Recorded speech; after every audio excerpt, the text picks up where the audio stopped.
chiacchierata come ai vecchi tempi. No, vabbè.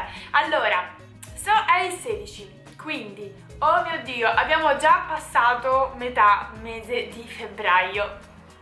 Sono troppo contenta perché per 16 giorni consecutivi sono riuscita a pubblicare contenuti e contenuti che mi piacciono molto. Vi spiego un po' di cose. Ho deciso tempo fa di fare questa scelta, di fare questa sfida, perché avevo perso un po' di... È come se avessi perso un po' di... Perché tempo fa mi sentivo un po' demoralizzata, non capivo bene come mai di questa cosa, probabilmente è stato il risultato di un periodo molto stressante e comunque mi sentivo demoralizzata, mi sentivo come se i miei contenuti non rispecchiassero poi quello che in realtà le persone, voi utenti, volevate vedere da me, mi sentivo un po' in colpa, ero un po' persa, non capivo cosa dovevo fare. Allora ho deciso di iniziare questa cosa, questo grande esperimento, molto spaventata all'inizio. La mia paura più grande era quella di non riuscire a mantenere la promessa del video ogni giorno e questa cosa mi frenava dal fare questo, lo volevo fare già a dicembre. Quindi ho deciso di provarci lo stesso, perché non sono una persona che si fa fermare dalle paure e devo dire che mi è servito moltissimo a scoprire un sacco di cose sia su di voi che su di me. Diciamo che questo VOGF mi sta dando veramente un sacco di spunti e di risposte.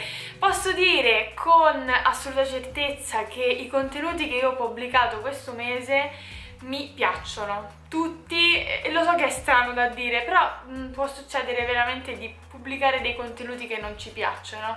Io invece sono molto contenta perché, nonostante sia difficile trovare un argomento di cui parlare ogni giorno, sono riuscita in qualche modo a avere sempre quell'idea giusta, quello spunto, nonostante io sia una persona che si riduce molto all'ultimo momento, ma non per volontà mia, è perché ho davvero difficoltà ancora a organizzare, a decidere quali sono le mie priorità e soprattutto sono una time positive, ovvero non so calcolare bene i tempi. Cioè io dico ok, in 2 ore avrò finito e ovviamente poi ci sono distrazioni, telefonate, email eccetera e finisco in 4 ore. Ecco, questo è il mio grande problema. Comunque io vorrei utilizzare questo video di oggi anche come spunto di discussione. Vorrei che voi nei commenti esprimeste proprio quello che pensate di me.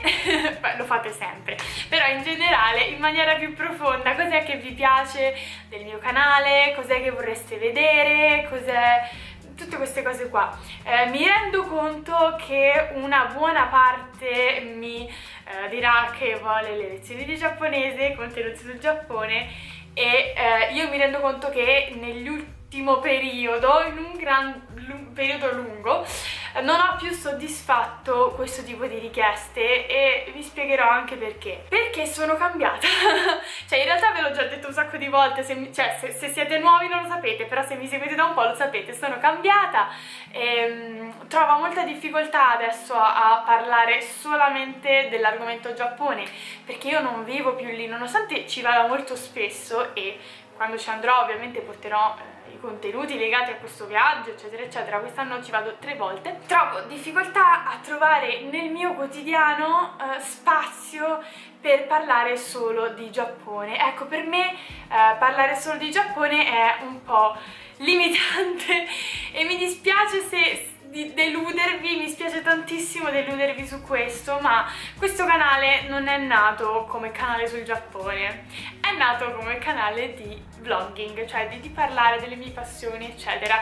Inizialmente però il Giappone aveva sicuramente una fetta molto grande, perché quando ho aperto il canale io vivevo in Giappone, perlomeno part time, nel senso metà anno vivevo in Giappone, quindi giustamente quello era una parte molto importante e gli iscritti di allora mi chiesero di fare delle lezioni di giapponese, visto che parlavo giapponese. Allora, per accontentarli iniziai a fare questo corso, però Diciamo che il mio obiettivo principale sin dall'inizio è stato quello di tenere un diario della mia vita, di parlare delle mie passioni, di parlare di quello che amo, quello che mi circonda, e che ne so, magari quando sarò vecchia mi riguarderò tutti i video e dirò oh com'ero giovane. Comunque questo è sempre stato il mio obiettivo principale.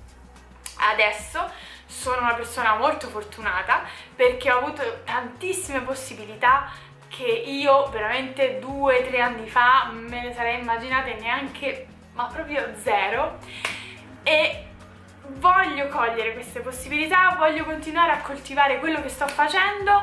Sono una persona testarda, diciamo che molto spesso io seguo quello che voglio io, anche se lì per lì sembra la cosa più sbagliatissima da fare, tipo lasciare l'università, e a chiunque sembrano delle scelte pazzesche e sbagliate, ma io sono sicura che prima o poi quella sarà stata la scelta giusta. Oddio, spero di non avervi incasinato troppo. Anyway, vi sto protraendo anche troppo. Fatemi sapere quello che ne pensate nei vostri commenti. Io vi ringrazio infinitamente perché state seguendo con passione i Vogue e io veramente non potrei essere più felice di ciò. So che molte persone si stanno disiscrivendo, ho un alto numero di disiscrizioni, immagino che sia per il motivo precedente, ovvero che non tratto più un certo tipo di argomenti, ma va bene così, è giusto che ognuno si iscriva ai canali che gli interessano. E detto questo, ringrazio soprattutto alcuni utenti che perdono sempre un momento della loro giornata per commentarmi, anche adesso che sto facendo i Vogue, e ce ne sono alcuni che io vedo sempre nei commenti con piacere, da anni addirittura, e veramente vorrei, alcuni di voi veramente vorrei incontrarvi e abbracciarvi forte forte, perché siete davvero delle persone... non lo so, ecco, è come se foste miei amici. Cioè, vi vedo il vostro commento, ah, ecco, è arrivato il suo commento, cioè, lo aspetto quasi il vostro commento. Ah, detto questo, sono in ritardo perché devo andare in Toscana. Ci vediamo domani con un altro video. Ciao!